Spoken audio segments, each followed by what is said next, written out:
مرد حضرات نامرد نہیں بن گئے کہ کما کر کھلانے کی طاقت ان کے اندر نہ ہو. یہ ایک بہت خطرناک چال ہے اور سازش ہے، جس سازش کے تحت عورتوں کو فائنانس اور نہ جانے کیا کیا نام دیے جاتے ہیں، اس کے جال میں پھنسایا جا رہا ہے. آج آپ سود پر پیسہ لوگی، کل آپ کو اپنی عزت کا سودا کرنا پڑے گا، اپنی عزتوں کو نیلام کرنا پڑے گا. میرے بھائیوں، آپ نہیں جانتے جب کوئی کسی مرد ہو کر کے کسی کے قرض تلے دب جاتا ہے تو دبنے کے بعد اس کی پوزیشن کیا ہوتی ہے. مرد جبکہ اللہ تعالیٰ نے اس کے قوا کو، اس کے اعضاء کو مضبوط بنایا ہے، اس کی ساخت کو مضبوط بنایا ہے، مگر قرض کے تلے دب کر وہ سب کچھ کرنے کے لیے تیار ہوتا ہے. اللہ تعالیٰ نے جس ذات کو صرف نازک بنایا ہے، جب وہ قرضوں کے تلے دبے گی، ایمانداری سے بتلاؤ میرے بھائیوں، عزتوں کو نیلام کرے گی نہیں؟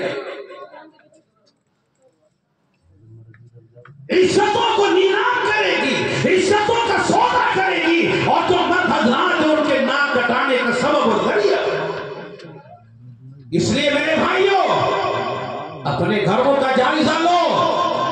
یہ لون، یہ فائنانس اور نہ جانے کن کن تدبیروں سے جو امت مسلمہ کے ایمان کو خریدا جا رہا ہے، ایمان کو بیچا جا رہا ہے، اپنے آپ کو اس دلدل سے اور اس قہر سے نکالو اور اس عذاب سے اپنے آپ کو بچاؤ.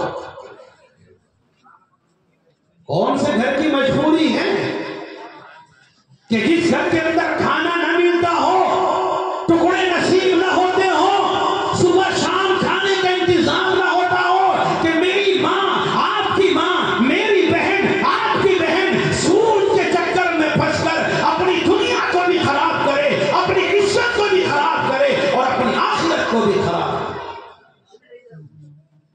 اللہ تعالیٰ نے صاف لفظوں میں قرآن کے اندر فرمایا، احل اللہ البیع وحرم الربا، اللہ نے بیع کو حلال کیا ہے اور سود اور ربا کو، بیاج کو اللہ نے حرام کیا. حدیث پاک میں بہت سی سزائیں بیان کی گئی ہیں. قرآن کریم میں اللہ پاک نے سزا بیان کی، الذین یأکلون الربا لا یقومون الا کما یقوم الذی یتخبطہ الشیطان من المس. کیا کہتا ہے قرآن؟ اللہ پاک کیا فرماتا ہے؟ وہ لوگ جو سود کھاتے ہیں، وہ لوگ جو بیاج کھاتے ہیں، خواہ مرد ہو یا عورتیں ہوں، آپ ہو یا میں ہوں یا کوئی بھی ایمان والا ہو، الذین یأکلون الربا لا یقومون، وہ کل قیامت میں میدان محشر میں جب کھڑے ہوں گے تو صحیح پوزیشن میں کھڑے نہیں ہو سکیں گے، صحیح حالت میں کھڑے نہیں ہو سکیں گے. کیسی حالت میں کھڑے ہوں گے؟ آپ جانتے ہیں جب کسی پر بھوت اور جن چپٹ جاتے ہیں، جب کسی کے اوپر جنون طاری ہوتا ہے تو اس کا حال کیا ہوتا ہے، اس کا انداز کیا ہوتا ہے. اللہ تعالیٰ قرآن کے اندر بیان فرماتا ہے کہ بالکل اسی طرح سے وہ میدان محشر میں اللہ کے سامنے کھڑے ہوں گے، جس طرح سے وہ ایسا انسان کھڑا ہوتا ہے جس کو جنون مس کر گیا ہو، جن بھوت جس پر چپٹ گیا.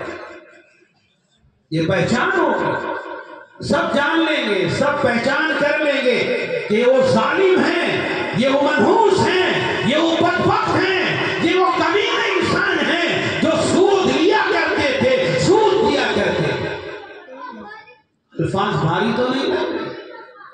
قرآن و حدیث میں دیکھو تو اس سے بھی سخت الفاظ استعمال کیے، اس سے بھی سخت الفاظ استعمال کیے گئے. شریعت کی اصطلاح میں جو ملعون کا لفظ آتا ہے، جس کو قرآن نے ملعون قرار دے دیا، حدیث میں جس کو ملعون قرار دے دیا، آپ اس پر جو بھی لفظ چشمہ کرے حق بجانب ہے. آپ اسے کمینہ کہو صحیح ہے، ظالم کہو صحیح ہے، بدبخت کہو صحیح ہے، منحوس کہو صحیح ہے، جو بھی نام اس پر دو گے، جو بھی لیبل اس پر لگاؤ گے، اللہ نے جس کو ملعون کہہ دیا وہ لیبل اس پر چشمہ ہو گیا. میرے بھائیوں، اللہ تعالیٰ نے ہمیں ہاتھوں میں طاقت دی ہے، قوت دی ہے. آپ کمائیے، خود بھی کھائیے، اپنے گھر کی عورتوں کو بھی کھلائیے.